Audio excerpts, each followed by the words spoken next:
Hello and welcome to EconVersations. I'm your host, Dan Sutter with the Johnson Center for Political Economy here at Troy University. Alabama spends over $8,500 per student every year on education for our K-12 public schools. And yet, despite this enormous expenditure of money every year, our state ranks very low in terms of educational outcomes and graduation rates and preparedness for college. In the United States, we've had decades, literally decades, of reform efforts to try to improve our nation at risk, as the title of the famous report from the Reagan administration labeled the situation. And yet, nothing seems to change. Perhaps it's time for some new ideas about how to reform our education system. Here to talk about this today are two of my colleagues from the Johnson Center, Dr. Scott Beaulier, the director of the center, and Dr. Dan Smith. Scott and Dan, welcome back to the show. Great to be on again. So we're talking about education reform here today, and it's part of our Johnson Center's Improving Lives in Alabama series. So why don't we start with this and say what we're going to be talking about here? Sure. So as editors of the Improving Lives in Alabama series, we decided to roll these two chapters out in early September.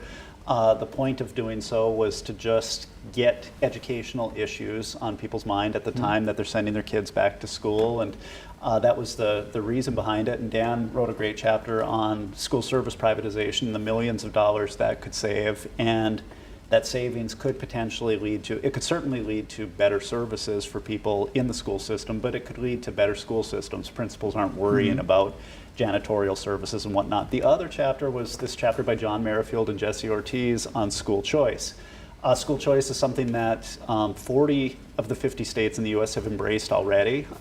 There's a lot of different things that fit into the bucket called school choice, everything from vouchers to charter schools to just being able to move around within a district from one school to another. And Merrifield is an expert on this. He has more than 20 years of experience related to school choice issues, and he contributed a chapter to our Improving Lives book that focuses on how Alabama and Alabamians are really behind the national curve when it comes to educational outcomes and also educational policy.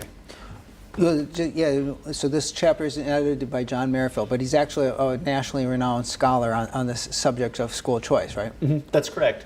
He's written a few books on it, contributed a lot to the academic literature in this field, and his findings are consistent with a lot of other findings, Harvard University, educational policy, and economist research, and a lot of other research showing positive effects between school choice and educational performance.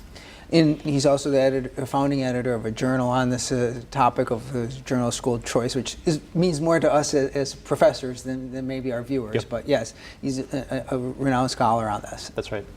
So what do the numbers look like here in terms of our performance of our schools in Alabama? It is no secret that the performance in our K-12 system, they're failing to prepare students for jobs in the 21st century, failing to prepare students for college. Whether you're looking at ACT scores or standardized tests, Alabama youth are lagging severely behind national averages. If you look at dropout rates, we're far above national averages. We've averaged over 30% over the last 10 years. 33% of our students that do go on to college have to take high school level courses at college. So whatever metric you're looking at, Alabama is severely behind the rest of the nation in terms of educational outcomes and performance. And of course, our nation as a whole lags behind many other developed nations, right? That's right. We're high spenders on education. $8,500 here, as much as I think like 15 or 18,000 in some states, 19,000 in New York, I believe. We're a little bit below the national averages for educational spending, but compared to the rest of the world, we're spending a lot on education, and our performance among OECD countries and other measures of other countries when they're pulled together is quite low, as this graph indicates. The United States is, down near the bottom compared to the set of countries like China, Korea, Germany, countries that we would, ideally like to be equal to or above. And as you mentioned, Dan, Alabama is lagging behind as well. I mean, I guess there's a few different ways you could try to evaluate the performance of our system, and I think that these numbers here are scores on these standardized tests, some of these standardized tests, right? Yeah, if you look at just the basic trend is that we are significantly below the basic scores. and there's plenty of room for improvement. And that's why we wanted to bring out this chapter is we need to put all options on the table that could potentially reverse this stagnant trend that we have in educational attainment. Anything? Our next one here is to show, again, this is performance on the ACT, the college preparatory test, right? Yeah, so in 2013, which isn't up here, 76% of our graduating high school students took the ACT. Only 20% of them were identified by the ACT as being ready for college level work. Okay. So it's a little better than 18% was the last number on this one, but it's still not very good when you say, these are students who are going to graduate, and they should be ready to go on to college if they choose to. Yeah, we're definitely unacceptably behind the rest of the nation when it comes to education. And that doesn't even count all the students who don't finish high school, right? Yeah, absolutely. We have a dropout rate that is significantly above the national averages. Like I mentioned, 30% over the last 10 years, which means a lot of students just are not being engaged by the one-size-fits-all approach that we're taking. And Merrifield's study points highly to this issue of engagement. You mentioned it there, and in the fact that students who aren't going to be engaged in the classroom they're the ones who are more likely to drop out or to not do as well. What does this idea of engagement mean?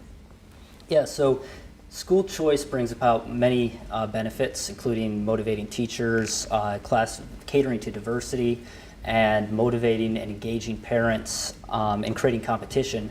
But this aspect of it, which is trying to engage these students that are disenfranchised by the current one-size-fits-all approach, it's just a basic understanding that children are different. All children have different passions, abilities, interests, and certainly different learning styles. So by expanding the menu of school options available, we can better cater to that diversity and better meet the needs of those students that are currently left behind. And at some level, I've been reading some work by psychologists recently who point at the level at which students are so disengaged in their education, and they contrast it with with children when they're like 3 or 4 years old. They're just so naturally curious. They want to learn. They want to learn all about their environment. And somehow by the time you get to like 3rd or 4th grade, we've like beaten that out of them. And it's like just no longer be curious, no longer be wanting to learn. And I think one takeaway that we may be able to find common agreement on is that we're doing so poorly, we might want to be putting more options on the table when it comes to educational policy and when it comes to more options for consumers of school students and parents. When you're 49th in the country consistently year after year, or like the study last week by the Chamber of Commerce said, we're dead last. 9 out of 11 educational categories we got F scores in. We had the most F scores of any state. Why not focus more on trying to engage and make learning, not necessarily fun, but just something that caters more to the diversity of preferences. The students dropping out may never really be engaged and excited about school, but we could have a menu of options there that are a lot better than forcing them to read Shakespeare and a lot of other things. No, you mentioned the issue of some new options, but the education establishment, from the education establishment during the 30-some years of crisis and trying to reform schools, we've heard 2 themes, I think, pretty consistently. One is that we need more money. We need to spend more money on these problems. And the other is that we need to reduce class sizes.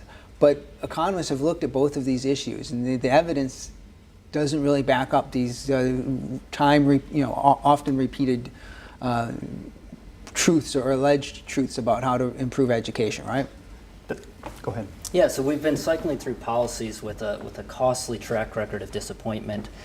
Across the board classroom size reductions, throwing money at the same system without fundamentally reforming the problems in the structure of how we pay for education are failing to improve educational outcomes.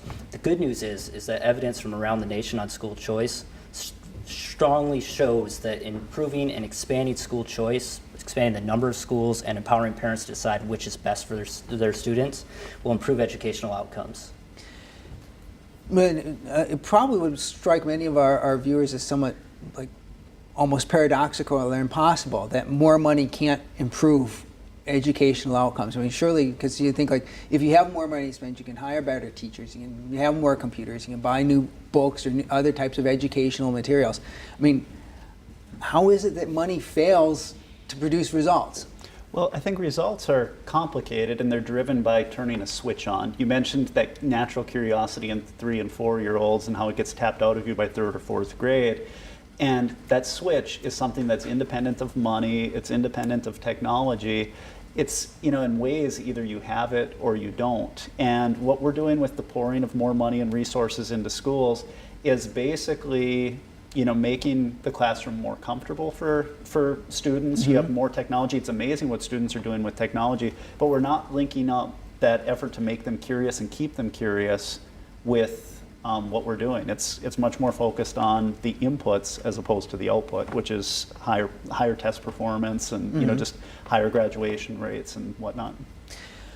And in terms of class size, I mean, again, you might naturally think that if you have smaller classes, the teachers can interact or engage more with students. You would think that smaller class sizes again should be a really good thing to help improve education, right? But again, the evidence shows it's not quite doesn't work out that way, right? You would think so, but as educators ourselves, you're sometimes in lecture halls where you have 100 students or 75 students. And the difference in delivery is not all that much more significant in how it changes versus a classroom of 20. So if you were to take a 4th grader's class from 25 to 23, it may reduce the behavioral problems a little bit. The teacher has mm-hmm. a little bit more control over the class, but that's more of just an obedience issue. It's not necessarily going to improve anything on the tests unless you really are able to get rid of a bad apple. So the fact that we haven't seen massive improvements in test scores when you reduce class size isn't all that surprising. What class size reductions are, in large part, I think, according to economists, is it's an increased benefit to teachers. You have to grade less, mm-hmm. you have to teach less, and those things are really nice to absorb if you're a teacher. Yes, I know the study points out that we've had nationally a 28% reduction in average class size since 1970, and during that time we've had declining or certainly not improving test scores. So it doesn't seem like reducing class size is working. Another strategy that's come into prominence in the last decade or two has been the idea of this high stakes testing or more accountability. The federal government will make the stakes very high for testing. We'll have these standardized tests. It'll be a way to make sure that the school districts across the country will have to improve. But what are some of the problems with standardized testing or the high stakes part of this? Yeah, it doesn't allow for the diversity of end goals. The students and parents across Alabama have a lot of diverse educational needs, and once again, it's the one-size-fits-all approach. We're taking students that have different interests, different passions, different learning styles, and trying to all get them to perform well on one standardized test. By allowing school choice, we can allow parents and students to better fit up the educational goals that they have with their mm-hmm. students' needs and ability, which would lead to far better engagement and thus better educational outcomes for Alabama school children. If I can add just one thing to Sure. that too. One of the things in No Child Left Behind and this focus on metrics and assessment, a couple of results from that have been particularly negative is it's focused on teaching to the test. Mm-hmm. And now you've created some kind of metric to evaluate teachers on, and what they do is they spend 6 weeks preparing students for the test. If there's going to be firm accountability on it, we've seen evidence of some of them taking exams and having, basically cheating parties. Right. This happened in the Atlanta school district and elsewhere in Illinois as well. So if you just focus on one particular end goal from education, you're completely missing the entire point of education. It's supposed to be open-ended mm-hmm. with a multiple number of different goals and outcomes that you're looking for. And what we do with assessment and bureaucracy is just, in fact, create a professional class of administrators who are running the educational system into the ground. And we have accountability, but it's this top-down accountability, right. Which Dr. Merrifield contrasts with bottom-up accountability. And so I guess we'll get into that. We want to talk a little bit about, so what are some of the different options then of reforming? If more money and smaller class sizes and high stakes testing isn't going to be the solution, what do we need to try to really shoot for? Is there one policy option that necessarily is going to work? Is it going to be charter schools? Is it going to be vouchers or credits, or what should we be trying to accomplish? Well, I think the focus really just needs to be on the direction. I think that there are a number of different ways to improve our educational outcomes. And when you're 49th, you ought to be embracing a lot more than what we are. I think all of the things that are highlighted in the school choice movement are steps in the right direction. One of them may be better for us than others. Tax credits, politically, some of them may work better as well. So tax credits, charter schools, vouchers. I think vouchers are a much more effective way to deal with inner city school districts. Charter schools may be more effective in a slightly smaller area. But these things are ones where the first thing you need is open-mindedness, and then just an agreement that these indeed are the best practices that other states have embraced in improving their outcomes. So the specifics, and it's something I like about the Merrifield study. He says, it could be, one of 3 or 4 different forms of school choice that your state embraces, and that's something we ought to be comfortable with. And I really like the underlying message that what we really need is a competitive education market, because it's competition that works so well in other facets of our economy, and delivering the goods and services that people value and that are of good value too. Right? And this gets into this idea of bottom-up accountability that he contrasts with our traditional educational bureaucracy idea of this top-down accountability that it would be the State Board of Education or the Department of Education in Washington, and they'll crack the whip and they'll make our low-achieving school districts improve. What would be what's this idea of bottom-up accountability, and how is it different? Yeah, so what we really need to focus on is shifting accountability away from those public officials and back to the people that care the most, which are the parents. By expanding school choice, we can give parents more decision-making ability when it comes to their children's education. Right now, they're essentially passive recipients of their children's education and are denied control over some of the most basic aspects of their children's education. So by expanding school choice, you give parents more of that ability to influence how their children are going to be educated. And you also provide flexibility to encourage experimentation in teaching styles and educational methods that aren't able to be taken if you have a one-size-fits-all approach. And so do we really think that parents are going to be able to judge different schooling options for their children very effectively? I mean, after all, most parents aren't professional educators. They maybe don't know that much about what makes for good teaching and what doesn't.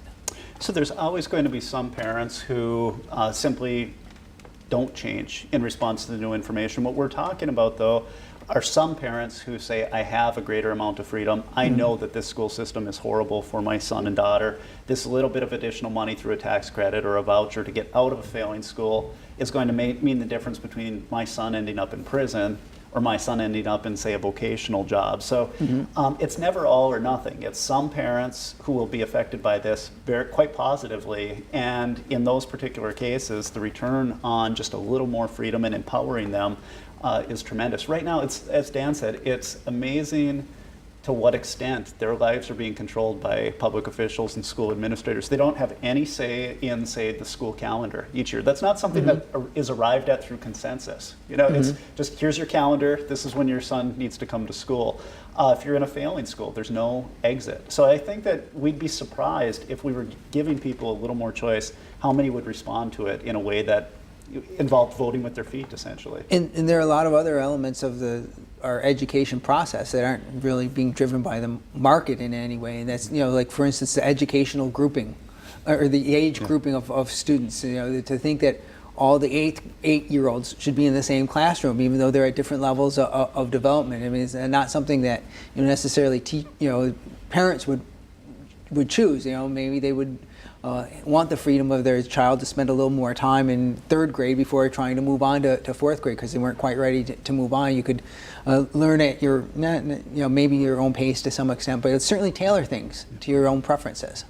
Yeah, and only in K through 12 education are you around people by force who are exactly the same age as you all the time. There's no other point in your life where you're necessarily around people exactly the same age as you. And I think there's a lot of evidence suggesting that this isn't the best way to go, that tracking with your peer group, even if they're 3 or 4 years ahead of you, but you're talented, is a much better way to keep learning and keep the pressure on in terms of improving yourself as an individual.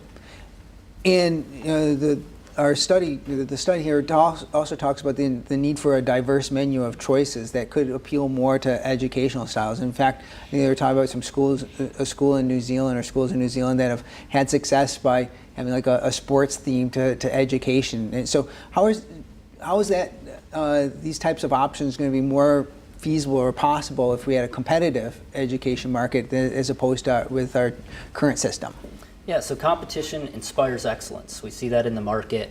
If parents have the option to leave a failing school, that school is going to have to be forced to constantly strive to please those families, improve education across the board, and to attract new families. So by putting competition into education, you're going to force school districts to constantly improve. And that's going to benefit all students, not just the students of the engaged parents. In fact, what you see in Michigan, where they expanded charter schools, is that charter schools are serving disadvantaged students to a greater extent than traditional public schools. So it's precisely the students that are being left behind with the current approach, such as low-income, minority, or poorly performing students, that are gaining the most by expanding school choice because they're fleeing to these other options and out of the traditional public schools. Now, in terms of trying to evaluate the different policy options, I think Merrifield sets one goal for us, and that is that parents need to have access to the funding at a level comparable to our current funding of our public schools, and then that they be able to top this off. Could you explain a little bit for our viewers what exactly he means by this?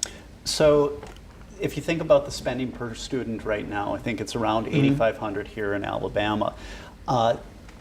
Empowering parents with somewhere around that amount of money to shop around to different school districts. And if you're opting out of the particular school district that you're geographically assigned, being able to take those dollars with you and use them either for a private school or for another public school district, and your money essentially gets transferred there because you're costing your school district less money. The topping off point is that maybe the other school district is in high demand and your $8,500 isn't enough to get you in there. And many of the people we're thinking about are people of low means. You know, they just don't have the money available. There may, in that particular case, be a need for scholarships or private money, or maybe even a little bit of additional public money to come in and fill that gap to just get them out of the failing school. So this is again, I think, ideal. The tax credits that are embedded in the Alabama Accountability Act, I think Merrifield would say that's just a tiny little push in the direction of school choice, and what he's imagining is something much bigger. So he makes the point, and I think it's a good one to analyze this, is that if you the way many voucher systems currently work, they still have essentially price controls on education, that if you can't add on to the amount of the voucher, then you're essentially saying that nobody can operate a school that can charge more than a given amount. And we know, of course, especially with high quality, high-end products, that they have to probably cost more, right? Yeah, especially if they're going to, as you see in Michigan, where they serve specifically the students that are poorly performing at higher rates than traditional public schools, you're going to expect that to cost more. That's definitely worth it. Many parents in Michigan are moving out of traditional public schools to that extent. They're paying a little bit more for it, but there are these options, either public or private options, that can help parents make that adjustment to better schooling options for their children. And if he's right, though, that if you do not relax this issue of basically an implicit price control, you end up rationing based on some kind of lottery or other means, and that's one of the frustrating things about charter schools is they're doing so well that everyone wants into them, and there just aren't enough seats. There's obviously an indication that they're in demand and that they're successful, but then the rationing mechanism is still not as it should be. And there's no a reduced incentive for anybody to try to expand the supply of the schools as well. Now, we've been talking a lot about like charter schools or maybe vouchers where people would be able to take their children to private schools, but these reform options don't necessarily mean the end of public schools by any stretch of the imagination, right? That's right. I think you can imagine the public schools being a provider in this marketplace, especially in more rural areas too. School choice isn't going to be the cure-all for their problems. You know, you're probably still going to have a public school. It's going to be the main provider. There will be some parents who say, I would rather drive half an hour than subject my child to this failing rural public school. But it's an issue of just a little more choice and a little more flexibility. And like I said in my column this week on the Birmingham News, this is just the tip of the iceberg. It's best practice in 40 other states. It's something that is maybe just like a very first step in improving education, but so much more is involved. The complete lack of flexibility on the employer side of things, for example, is just really detrimental to student learning. You know, you're having to lay off the least senior teachers all the time, and often these are the most productive teachers and the most inexpensive ones, so you're putting kids at a real disservice. There are a lot of things internal to the schools that are very damaging, so that even if you fix school choice, there's a lot more to be done. Yeah, it's, one of the things I thought was intriguing about the study is the suggestion that, you know, many teachers are probably going to be better off, you know, even our public school teachers would be better off under a system of competition, in part because there'd be less of this top-down accountability that controls their every action in the classroom. They'd have more autonomy. They get to be treated more like professionals and with respect. And then also because probably there's going to end up being more of a premium put on good teachers in a competitive market. How might a competitive market actually end up benefiting some of the better teachers in our system? Yeah, so teachers are going to, with the flexibility provided by specialized schools, teachers would have the flexibility to take innovative approaches in the classroom and be rewarded for that, with the excellence, be rewarded for their excellence in education in the classroom with higher teacher salaries. School districts would have the flexibility, or charter schools and specialized schools would have the flexibility to increase the pay for those teachers that were really performing well in the classroom in order to encourage that type of innovation and reward it. And that's one of the things we're not doing a very good job now. We're really giving incentives to teachers to both select the best teachers to get jobs or raises, or then to reward them for their performance in the classroom, right? Yeah, there's no real connection between performance and pay in Alabama. The Teacher of the Year in 2010 got fired simply because of a budgetary downturn. This makes no sense at all. And one thing to say about school choice is that even if we don't get that wage and compensation flexibility, it still would be an improvement for teachers in that they're sorting. So students go to a more desirable school thanks to school choice. The teachers get to teach students in that school who are much more interested. What about the school that was left behind? Well, it either shapes up or it's going to have a tremendous pressure on revenue, essentially, to force teachers to improve and get better. Do you see any dangers in the process of moving ahead with some type of reform? Are there any ways this could go wrong or make things worse than they currently are? I think the big danger is politics. So the theory of this goes back to Milton Friedman and to liberals. They were in agreement on school choice in the 1960s and 1970s being a good path forward. Daniel Patrick Moynihan was strongly in favor of this, and it got all screwed up by educational associations and teachers unions and people who were just against accountability and, you know, against the notion that you can measure performance. Every other sector of the economy involves measurement of performance all the time, and teachers have really resisted that, and it's been to the detriment of students for more than 30 years. Well, we've just about come to the end of our time. Any final thoughts on, you know, how we might go forward to improve the lives of children here in Alabama? Just with the publication of these two chapters on education, we're just trying to start a dialogue on this important issue going forward. For improving economic growth and opportunity in Alabama, this education piece is really important to get right. And we're putting a lot of policy options on the table for expanding school choice. And the evidence from around the nation and from around the world is that by expanding that school choice, you're going to improve educational outcomes. And that's something our children deserve. Well, thank you very much, gentlemen. And thank you for joining us. Join us again next time for another EconVersations.